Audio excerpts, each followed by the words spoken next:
जय हिंद साथियों, स्वागत है आपका अपने इस यूट्यूब चैनल एग्ज़ाम 24/6 पे। दोस्तों, आज हम जो देखने वाले हैं कि आप सभी का फाइनल एग्ज़ाम मतलब इंटर एग्ज़ाम 2024 में जो होने वाला है उसका सेंटअप एग्ज़ाम अभी हो रहा है। ठीक है, बहुत सारे स्कूल कॉलेज का सेंटअप एग्ज़ाम फाइनल भी हो गया, बहुत लोगों का अभी हो ही रहा है। तो आज हम जो ये पॉलिटिकल साइंस का जो सेंटअप एग्ज़ाम का जो पेपर आया है इसका आंसर की बनाने वाले हैं। आपको पता होगा कि इसमें का आंसर आपको जानना बहुत ज़रूरी है, क्योंकि आने वाले आपके फाइनल एग्ज़ाम में इसमें से बहुत सारे क्वेश्चन आएंगे ही आएंगे। ठीक है, इसलिए आज हम सभी जो 100 क्वेश्चन, इस बार का एक कन्फ्यूजन ये भी चल रहा था कि इस बार जो 60 क्वेश्चन आया गया फिर 100, तो इस बार के एग्ज़ाम में सेंटअप में 100 क्वेश्चन आया है। ठीक है, तो फाइनल एग्ज़ाम में भी 100 क्वेश्चन ही आपको आएगा, मतलब कि डबल ऑप्शन के साथ दोगुना। ठीक है, तो आज हम पॉलिटिकल साइंस 12th का आंसर की देखने वाले हैं। तो चलिए शुरू करते हैं बिना किसी देरी के। ठीक है, देखिए यहाँ पे पहले का क्वेश्चन यहाँ पे आता है कि तनाव शिथिल का दौर कब शुरू हुआ। देखिए, हम आंसर यहाँ पे बहुत पहले से ही टिक आउट करके रखे हैं क्योंकि वीडियो ज़्यादा लंबा ना हो। ठीक है, हम आपकी टाइम बचाना चाहते हैं, बाकी हम चाहते तो यहाँ पे बहुत ज़्यादा डिस्कशन करके भी वीडियो को 1.5-2 घंटा का बना सकते थे, लेकिन बिना किसी देरी के, बिना किसी टाइम लॉस के हम डायरेक्ट आंसर बताने वाले हैं। पहले का क्वेश्चन है कि तनाव शिथिल कब शुरू हुआ, तो इसका राइट आंसर होने वाला है 1970। ठीक है, 1970 में तनाव शिथिल का दौर शुरू हुआ। अगला क्वेश्चन आता है कि भारतीय जनता पार्टी को किस पार्टी का पुनर्जन्म कहा जाता है। मतलब भारतीय जनता पार्टी क्या है, ये बीजेपी है। तो बीजेपी पहले किस पार्टी में थी, मतलब किस पार्टी का रूप थी, तो पहले ये जनसंघ की पार्टी थी, मतलब भारतीय जनसंघ इसका नाम था। बाद में इसे बदल कर क्या भारतीय जनता पार्टी रख दिया गया। आपको बताया गया होगा कि इसके जो प्रथम अध्यक्ष थे अटल बिहारी वाजपेयी जी थे। अगला क्वेश्चन आता है कि भारत में आर्थिक सुधार कब शुरू हुआ। आर्थिक सुधार कब शुरू हुआ, देखिए ये 1990 के दशक में शुरू हुआ। तो कहीं कहीं इसका आंसर 1990 भी देखने को मिल सकता है। इस ऑप्शन के अकॉर्डिंग इसका ऑप्शन होने वाला है 1991। ठीक है, राइट आंसर। आगे आते हैं कि तृणमूल कांग्रेस किस देश का राजनीतिक दल है, सॉरी किस प्रदेश का, मतलब किस राज्य का। जिस प्रकार आरजेडी बिहार के लिए काम बिहार में है, उसी प्रकार जो तृणमूल कांग्रेस है वो पश्चिम बंगाल में कार्यरत है। ठीक है, ये आरजेडी की तरह ही है, पश्चिम बंगाल में काम करती है तृणमूल कांग्रेस। आगे बढ़ते हैं हम, और अगला क्वेश्चन आता है कि भारतीय संविधान का निर्माण किसने किया। संविधान का निर्माण किसने किया, तो बच्चे जानता है कि भीमराव अंबेडकर, राइट आंसर होने वाला है। अगला क्वेश्चन है कि भारतीय संविधान किस तिथि को अंगीकार किया गया, मतलब अंगीकृत किया गया। भारतीय संविधान 26 नवंबर 1949 को बनकर तैयार हो गया, आपको पता होगा, इसे ही अंगीकृत कहा गया। 7वां क्वेश्चन है कि भारतीय संविधान में कितने मौलिक कर्तव्य हैं। देखिए, पहले भारतीय संविधान में 10 मौलिक कर्तव्य थे, लेकिन उसमें कुछ परिवर्तन करके जो फिलहाल करंट में चल रहा है उसमें 11 मौलिक कर्तव्य हैं। तो राइट आंसर, ठीक है, 11 मौलिक कर्तव्य। 10 भी अगर 11 नहीं रहता है तो 10 ऑप्शन सही है। जीवन का आधार भारतीय संविधान के किस अनुच्छेद द्वारा प्रदान किया गया है। मतलब संविधान आपको जीने का भी अधिकार देती है, और ये किस अनुच्छेद में, तो आर्टिकल 21 मतलब अनुच्छेद 21 में जीवन का अधिकार दिया गया है। आगे बढ़ते हैं हम, भारतीय राजनीतिक व्यवस्था कैसी है। मतलब कि जो भारत की राजनीतिक व्यवस्था है वो किस प्रकार की है। अगर यहाँ पे ध्यान से देखेंगे तो संसदीय है, अध्यक्षीय है, या बहुलवादी कार्यपालिका है। ठीक है, तो यहाँ ऑप्शन के अकॉर्डिंग जो बेटर आंसर होगा इसमें से संसदीय राइट आंसर होने वाला है। आगे बढ़ते हैं हम, चलिए, चुनाव आयोग किस प्रकार की संस्था है। जो चुनाव आयोग मतलब इलेक्शन कमीशन, इलेक्शन कमीशन किस प्रकार की संस्था है, तो इलेक्शन कमीशन है, यह संवैधानिक क्या है जी संस्था है। आगे है कि भारत में कार्यपालिका का प्रधान कौन होता है, राष्ट्रपति, राइट आंसर होने वाले हैं, पहले से मारा गया है। भारतीय संविधान के किस अनुच्छेद में राष्ट्रपति पर महाभियोग का प्रावधान है। राष्ट्रपति पर महाभियोग मतलब महाभियोग के द्वारा राष्ट्रपति को हटाया जा सकता है, ये अनुच्छेद 61 में इसकी चर्चा की गई है। जब हम क्लास में राष्ट्रपति के चुनाव की प्रक्रिया बता रहे थे तब इसमें बताया गया था। आगे हम आते हैं कि 12 नंबर क्वेश्चन कि भारतीय संविधान के किस अनुच्छेद में अच्छा सॉरी 13 नंबर है यहाँ पे। लोकसभा का सर्वोच्च पदाधिकारी क्या होता है? ठीक है, लोकसभा के जो सर्व प्रमुख होते हैं अध्यक्ष, उनको स्पीकर कहा जाता है। ठीक है, लोकसभा स्पीकर, लोकसभा से याद रखना है स्पीकर। ठीक है, इस क्वेश्चन को इसमें से आपसे आधा से ज़्यादा मतलब कि क्या बहुत ज़्यादा क्वेश्चन पहले से लिखवाया गया है, याद होगा आपको। ठीक है, हमारे जो ऑफलाइन के बच्चे हैं उनको पता होगा, बाकी यदि और मुझे ऑनलाइन देख रहे हैं, ठीक है, तो आप इन सभी क्वेश्चन को याद कर लीजिए। अब 14 नंबर क्वेश्चन आता है कि भारतीय संविधान के अनुच्छेद में धन विधेयक का प्रावधान है, तो अनुच्छेद 110 में धन विधेयक का प्रावधान है।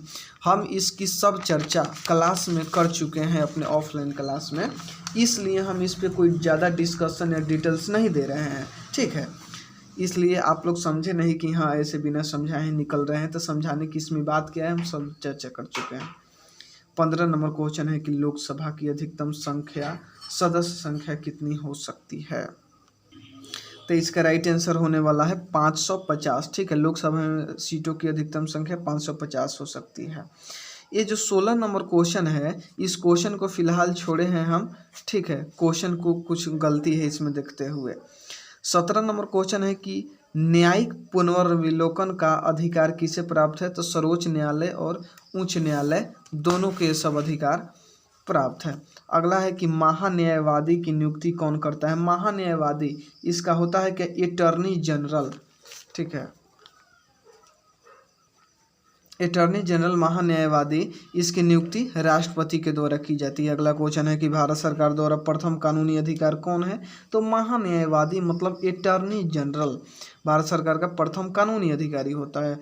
20 नंबर क्वेश्चन चलते हैं कि एकात्मक सरकार निम्नलिखित में से किस देश में? देखिए, सरकार जो होती है कि बहुत टाइप्स के होते हैं, जैसे संघात्मक और एकात्मक, सॉरी 2 टाइप के, एकात्मक और संघात्मक।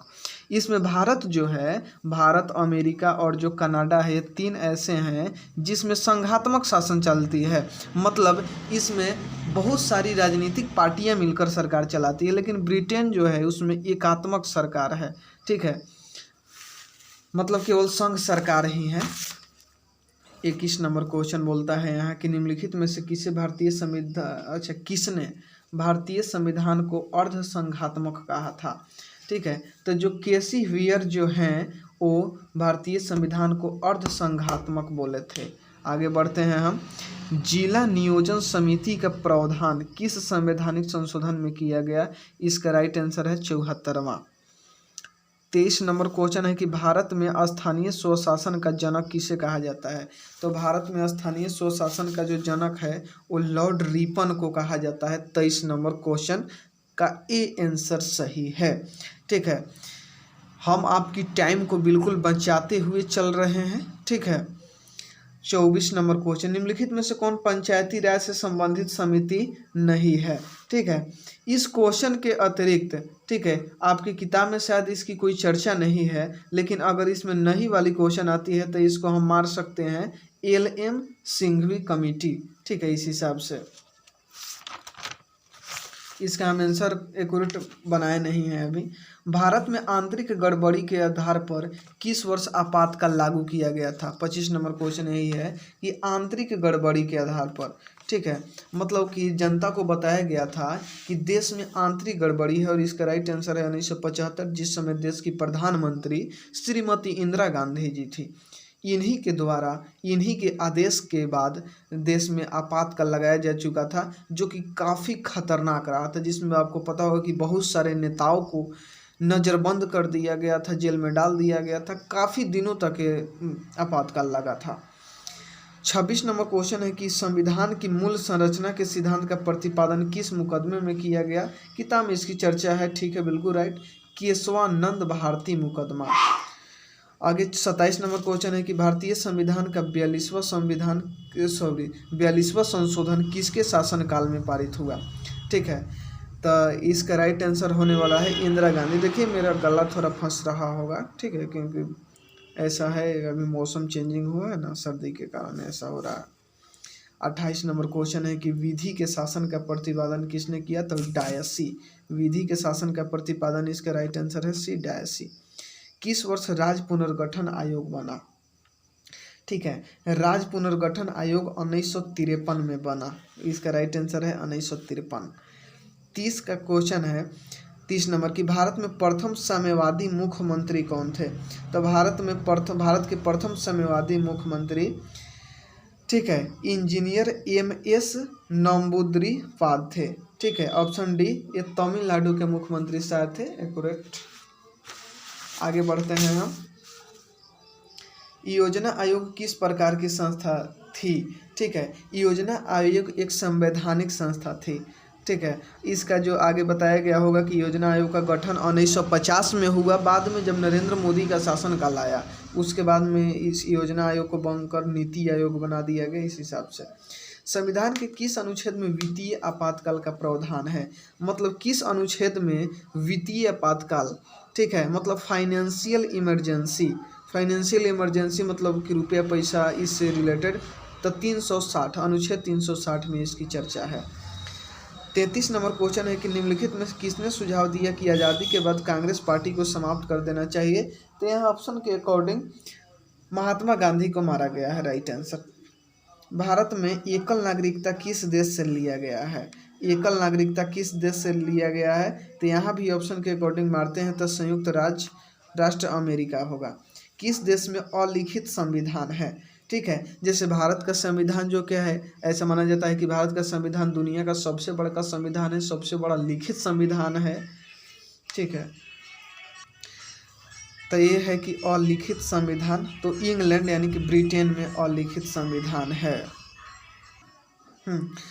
अगला क्वेश्चन है कि भारतीय राष्ट्रीय कांग्रेस के संस्थापक कौन थे? तो एओ ह्यूम। आपको पता होगा कि 1885 में इसकी स्थापना हुई थी भारतीय राष्ट्रीय कांग्रेस की। ठीक है, इसके संस्थापक एओ ह्यूम थे। 37 नंबर क्वेश्चन है कि राज्य पुनर्गठन आयोग के अध्यक्ष कौन थे? ठीक है, तो इसका क्वेश्चन एक और टाइप से पूछता है कि किसकी अध्यक्षता में राज्य पुनर्गठन आयोग शुरू किया गया? तो फजल अली की अध्यक्षता में, तो न्यायमूर्ति फजल अली इसका राइट आंसर है। अगला है कि संविधान में किस भाषा को राजभाषा का दर्जा दिया गया है? तो हिंदी भाषा हमारा क्या है, राजभाषा है। योजना आयोग की स्थापना कब हुई? 1950, पहले भी हम चर्चा कर चुके हैं कुछ सेकंड पहले। ठीक है, और ये सब बताया जा रहा है क्योंकि हमारे ऑफलाइन जो बच्चे हैं उनका टेस्ट होने वाला है इसी में से।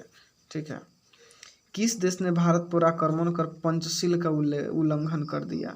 ठीक है, जो चीन है, चीन और भारत के बीच पंचशील समझौता हुआ था, लेकिन चीन इस जो समझौता को क्या नकार देता है और भारत पे आक्रमण कर देता है।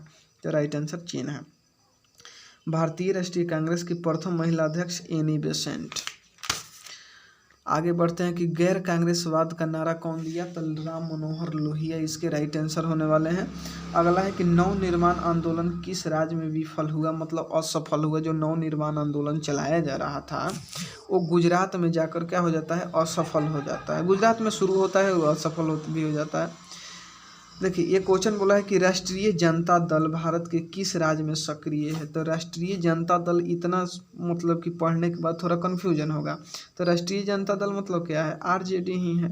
तो RJD बिहार में सक्रिय है, बिहार में एक्टिव काम करती है।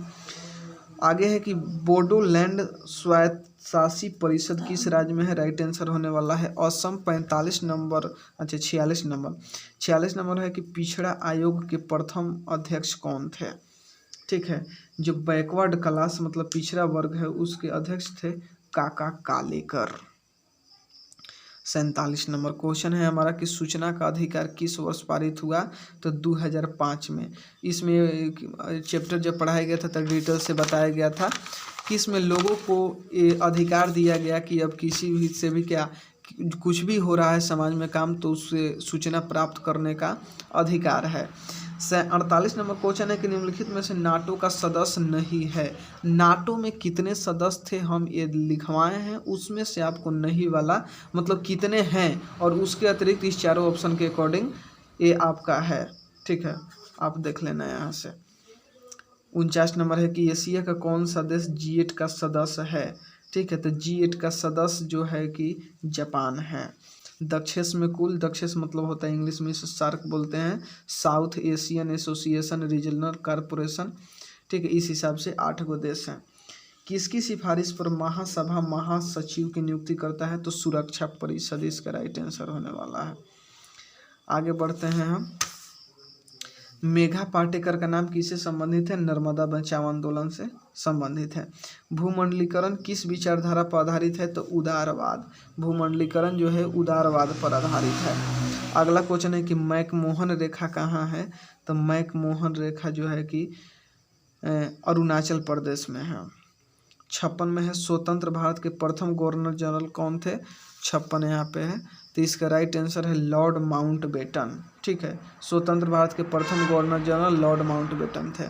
57 के है कि पहला गुटनिरपेक्ष सम्मेलन कहाँ हुआ? बेलग्रेड में पहला गुटनिरपेक्ष सम्मेलन हुआ था। 58 में है कि भारत और चीन के बीच पंचशील समझौता कब हुआ? 1954 में।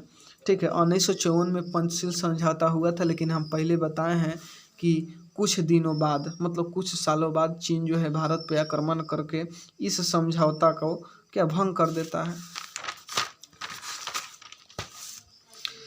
देखिए लगभग 15 मिनट अभी हो चुका है और लगभग आइडिया ये है कि 20 से 25 मिनट में सब क्लियर हो जाएगा। हम आपको अभी तक सब्सक्राइब करने और शेयर करने के लिए भी नहीं बोले हैं। आपको खुद लगता है कि आपके लिए कुछ अच्छा हो रहा है, थोड़ा सा भी तो यार शेयर कर देना, सब्सक्राइब लाइक तो करिए देना। अगर ऐसा लगता है कि नहीं ये बिल्कुल टाइम पास है तो हम बोलते हैं कि चैनल को सब्सक्राइब मत करो, शेयर मत करो। ठीक है, ये बात है कि अगर आपको लगता है कि अच्छा है हमारे लिए तभी आप मेरे चैनल को सब्सक्राइब करें, शेयर करें, अदरवाइज आपका टाइम बर्बाद क्यों हो जी। अगला क्वेश्चन है कि 1962 में किस आधार पर आपातकाल लगाया गया? मतलब कि जैसे 75 में वित्तीय 1975 में जो आपातकाल लगाया गया उसमें बताया गया कि आंतरिक गड़बड़ी के आधार पर 75 में लगाया गया, लेकिन 62 में लगाया गया वही बाहरी आक्रमण, जब चीन से युद्ध हो रहा था तो उस समय बाहरी आक्रमण के आधार पर लगाया गया। 60 नंबर क्वेश्चन है कि भारतीय संविधान की 8वीं अनुसूची में क्या है? तो 8वीं अनुसूची में भाषा की चर्चा है। बताया गया है कि संविधान में पहले सिर्फ 8 अनुसूचियाँ थी, बाद में क्या 12 कर दिया गया, फिलहाल 12 है। हाँ, इस समय भारत में किस प्रकार की दलीय व्यवस्था? तो बहुदलीय, मतलब यहाँ बहुत सारी राजनीतिक पार्टियां मिलकर के चुनाव लड़ती है, सरकार चलाती है। अगला क्वेश्चन है कि भाषा के आधार पर बनने वाला पहला राज्य कौन था? तो आंध्र प्रदेश को भाषा के राज्य पर प्रथम राज्य बनाया गया। संयुक्त राष्ट्र की स्थापना कब हुई? राइट आंसर 1945 संयुक्त राष्ट्र की स्थापना हुई। जल्दी जल्दी बढ़ते हैं। संविधान संशोधन द्वारा पंचायती आरक्षण दिया गया, 73वां संविधान संशोधन। 65 है कि योजना आयोग को भंग कर कौन सा आयोग बनाया गया? नीति आयोग। हम पहले भी इसकी चर्चा कर चुके हैं कि नरेंद्र मोदी जी इसका क्या भंग करके नीति आयोग बना दिए हैं।